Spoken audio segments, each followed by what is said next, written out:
Hey, how you doing? David Taub here with NextLevelGuitar.com. I am here at the Paul Reed Smith booth, Anaheim NAMM 2020. I'm so excited because sitting next to me is the director of private stock for Paul Reed Smith Guitars, Mr. Paul Miles. Paul, I want to thank you so much for meeting with us. We've been trying to do this interview for a while, and I really appreciate your time. No problem. No problem. My pleasure. Thank you so much. So, for anyone that doesn't know, and please correct me if I'm wrong, what the private stock for Paul Reed Smith is basically you do custom one-off guitars and then limited runs of special guitars. Is that right? Yes, it's our custom shop. Yep. Okay. Now, again, correct me if I'm wrong, but I believe you've been with Paul Reed Smith like almost 30 years. Is that about right? Well, I'm working on my 29th, so let's not get to 30 yet. But yes, I've been there for a long time. And did you start off with with Paul Reed Smith? It's like sanding guitars, like something like. Yeah, sanding. Yep. That's amazing. And you kind of worked your way up, but your background is in art, right? So tell me a little about that. Well, I started playing guitar like fourth grade. Just kind of like just acoustic guitar, but I was always an artist first and foremost. Got it from my mother, and so I was always more into a pencil than I was a guitar. I stopped playing guitar and gravitated more to art school as a kid, and but then picked guitar back up in high school, and then went to art college and started PRS really right after that. So you kind of went right from college right to PRS, and then it just kind of took off from there. Yes, I was playing in bands at the time, and I knew when I graduated I didn't want to sit behind a desk, so there was this place in Annapolis called PRS. I didn't really know anything about it, and I thought that it was at least creative. I could have some sort of creative outlet there. When I got there, I realized I could take my art onto the guitar, and so I knew that at that point I needed to be in the spray room. So that was kind of my focus, is try to use my art with guitars. I'm fascinated by the creative process because I'm a big fan of art, and obviously I'm a big fan of Paul Reed Smith because I bought my first Paul Reed Smith guitar in 1995. So I've been playing Paul Reed Smith a long time. And but I believe what hit it for me, I saw a video, I believe you took a video once of you with the graveyard guitar where you were showing like the bird, the flock of the ravens, and I think you had it like on some kind of screen, and you were trying to go from here to here and then onto the neck of the guitar with an idea and stuff like that. Just fast. Can you just take me through a little of your creative process? Sure. First and foremost, I want to make sure that the inlay design makes sense on a guitar. So fret markers are important. That's part of the design. With something like the graveyard, it didn't have fret markers on every part of it, but it was sort of around that theme. Because of your artist background, you have all these ideas, and what percentage do you think of your ideas actually make it onto the guitar from, oh, well, this is a great idea, but maybe it doesn't make sense on the guitar, to, hey, I'm going to see this all the way through? There is a point where you're working on a design that you know whether or not it's going to work. And there's plenty of times where I've put a bunch of time into drawing something, and it's like a light switch just comes, it like turns it off for me. And I'm like, okay, yeah, that's not it. That happens quite often. But I think that's part of the creative process, and that struggle to kind of get your art where you want it to be. And that might kind of evolve into some other idea. Right, absolutely. Every one of my inlays generally starts off completely different. So it's constantly evolving. One of the big things that I hear from my students, our viewers, and from my own experience is the fit and finish of Paul Reed Smith guitars are just incredible. They're works of art, but some companies seem to struggle with fit and finish, and obviously, when you have big runs of guitars, there's always things that happen. But how does Paul Reed Smith and your team, how do you just stay on top to keep that quality control so on point? For me right now, it's kind of natural because I've been there so long, but it's something that we at the factory take really seriously. We have a QC team. We're constantly looking at guitars. We're constantly trying to make them better. Every Friday we get together for a QC meeting, and we pull guitars out of casing and start going over them. And we go through them and say, well, is this the best thing that we can send out to people? We don't. It's not a setup. We pull them right out like they're getting ready to go. Right from like the line. Yeah, we pull them right out from the line, inspect them, and kind of really, we're our own worst critics sometimes, and that helps us create such a beautiful instrument. And I guess obviously there's so much passion and love and caring, and it seems to me that maybe part of that could be because, like, I know some of the guys on your team, like you've been there 30 years. And I know some of the guys on your team have been there like 10 years, 15 years, 20 years. I mean, when you have people that at a company that long, obviously the company cares, the people cares, and it becomes like that family type. And your team, you have guys that have been there. For a long time. I'm really lucky.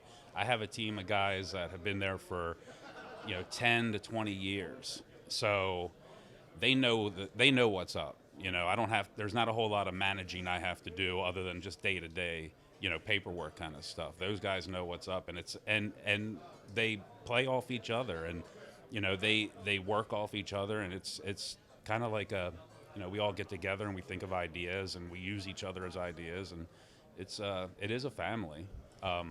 Dysfunctional sometimes, but like anything, it's like that dysfunction creates something special. It's not always easy, but at the end of the day, we get something like this that is just, I don't know, it's ridiculous. It's I don't see it, and it's just. Hi again, Marisa here from Next Level Guitar. And if you would like a killer free video lead guitar lesson and a coinciding ebook, please click on the link below and we will send you them absolutely free from Next Level Guitar. Tell me a little bit about this. What's striking too is the color. It looks like a new color, and also the flaming on the neck wood. And yeah, tell me a little bit about this particular guitar. This one, we had a fingerboard that we were going to use just sitting around. So we built the guitar around the fingerboard and developed the color around the inlays. So this is a new color. It's called Midnight Violet. And that's kind of what we do at the shop is we experiment a lot with these colors. There's not a whole, I mean, there's a ton of colors, but when it comes to the guitar and mixing colors, there's not a whole lot of room to work sometimes. You have a limited palette, and you have a limited color palette, and a limited canvas as a guitar. So it's tough to always keep creating new things. But it goes back to the guys that I work with, and these guys that have been there that long, and they care and they want to do something new because, I come here, I send them pictures, I'm telling them how great the guitars look. That pride is what makes them come up with more of this kind of stuff. So a lot of what you do with the private stock, it's not just your ideas, it's kind of like a team of people that are bringing the creative process, and everyone's bringing their creative ideas forward. Yeah, for sure. Yep. That's awesome. And what else is special about this guitar, like the woods and whatnot? Well, it's got a killer flame top on it. It's East Coast flame. It's got a really nice flame fingerboard, which has a UV finish. The back of it is swamp ash with an ash neck. And we have this thing what we do where we'll do a whitewash coat on top of the ash, and then we use a different color pore filler. So we can tint the pore filler to whatever color we have on the top. So it makes all of it work together. Kind of like you're bringing the theme throughout the whole thing. Yep. And if you look at private stocks, I mean, that's kind of what we do. It's like, it's not just the top, it's the headstock veneer, it's the neck, it's everything. It's the combination of all the parts that make it this piece of art at the end. Did you do the dragon? Was that yours? We worked with Jeff Easley, who works with Dungeons and Dragons, and he did the drawing, and then Paul and we worked with Austin Inlay, who does a lot of our inlay work. And we kind of collaborate, and we say, okay, well, we have to take this drawing and get it on a fingerboard. Jeff, at this point, understands that a lot better, but you kind of stretch it out, and you give it to the inlay people, then they have to put their ideas and how to make it work all together. And it's again, it goes back to like a team collaboration. Do you know, how many pieces that inlay was? Because, it's off the charts. I think there's like 220 pieces. That's unbelievable. Definitely over 200. And I saw on that it actually goes up passed the nut onto the truss rod cover. Yeah, yeah. Well, and that was just part of like the whole collaboration. If you saw it when we first did it, the dragons look similar, but it evolved into something wild. Like, a lot of that stuff we haven't even used before. On the materials, the inlay materials are new, the design is new, the outlines around the dragon, all aspects of that dragon are new, and we haven't done that before. So that's also really part of the creative process. Obviously, you've been through 30 years at Paul Reed Smith, so you've seen the technology go from where it was at 30 years ago to where it's at now. So I guess as an artist and coming up with that creative process, how has technology, been a plus or a minus in what you do with guitars? It's been a huge plus helping us deliver guitars. CNC machines, all that kind of stuff, there's a balance. What we try to do is get the CNC to do a certain amount of it and then give it to a human to dial it in, like most manufacturers do. I mean, as you get bigger, you're constrained by where you live. And with us, we're living on an island, you end up having a very limited workforce.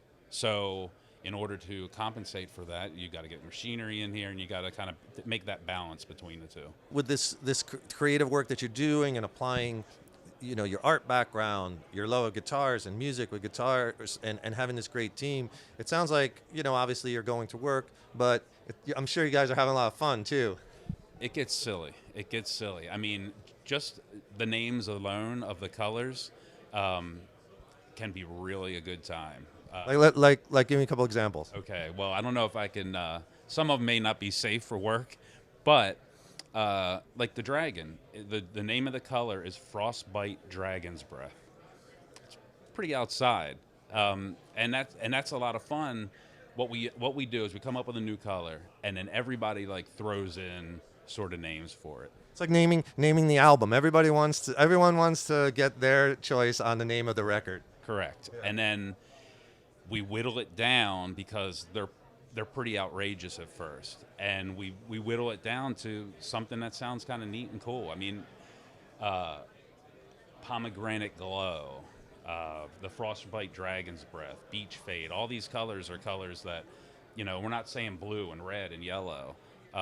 So you can't forget that. When you hear Frostbite Dragon's Breath, it's hard to forget that. You know what I'm saying? So it sticks with you. It's been fun. I want to thank you for your time. It was a pleasure to meet you, and keep doing the awesome work at Paul Reed Smith. David Taub here with Next Level Guitar. Paul Miles from Paul Reed Smith. Thank you so much for watching. We're at NAMM 2020 Anaheim at the Paul Reed Smith booth. Take care and rock on. Hi again, Marisa here from Next Level Guitar. Please check out our video instructional website. There are over 2,500 video lessons for all level players and all musical genres. And please subscribe to our YouTube channel and give this video a thumbs up. That really helps keep the content coming.